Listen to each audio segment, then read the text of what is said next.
فاذا كان يوم عيدهم باها بهم ملائکته.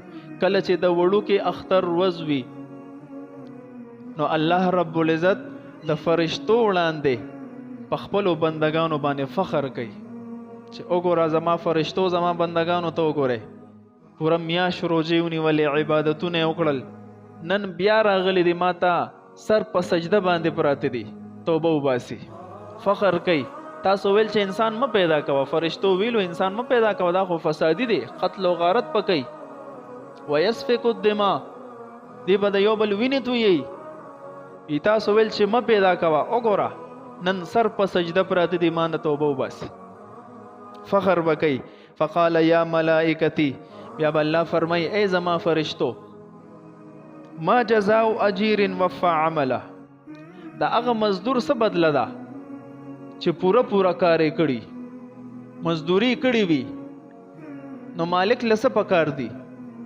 قالوا ربنا جزاؤه ان يوفى اجره، ای زمونږ ربا د داسې مزدور بدله دا ده چې دته پوره مزدوري ورکړي شي، پوره اجر ثواب ورکړي شي.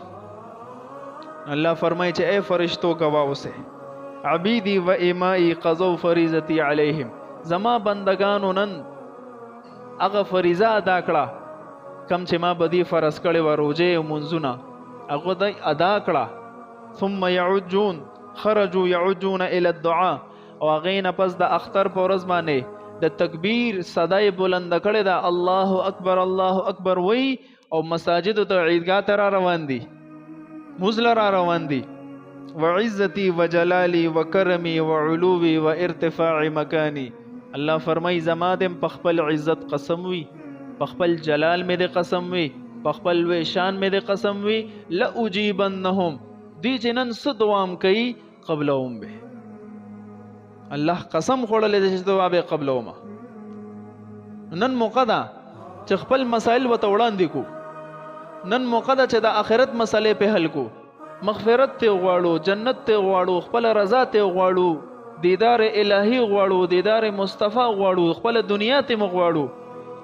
نو کو نن هم نه غواړو، نو مطلب دا دی چې نعوذ بالله زموږ ضرورت نشته رب ته، موږ محتاج یو همیشه خپل رب ته چې نن ته وغواړو، په نن غوښتو کې بخل نه کړو. بیا فیقولو چې کله دعاګانې وغواړي الله وی قبلوم، چې د اختر منځو شي ارجعوا فقد غفرت لكم، اعلان کیږي چې واپس شئ تاسو کورونو ته، په داسې حال کې چې الله فرمایي ما ستاسو مغفرت وکړو، زه تاسو نه راضي شوم. وبدلت سیئاتکم حسنات، او صرف مغفرت نه، کمې نافرمانیان هم چې کړي دي هغه مې درته په نیکیانو بدلې کړي. قال فیرجعون مغفورا لهم، نبی علیہ السلام فرمایل چې کله د عیدګان او د مسجد نه خلک واپس شي نو داسې واپس شي چې الله د طرف نه د دې مغفرت شوی وي. نو چې په داسې حال کې مونږ هم واپس شو، الله دې نصیب کړي چې زمونږ او ستاسو مغفرت شوي.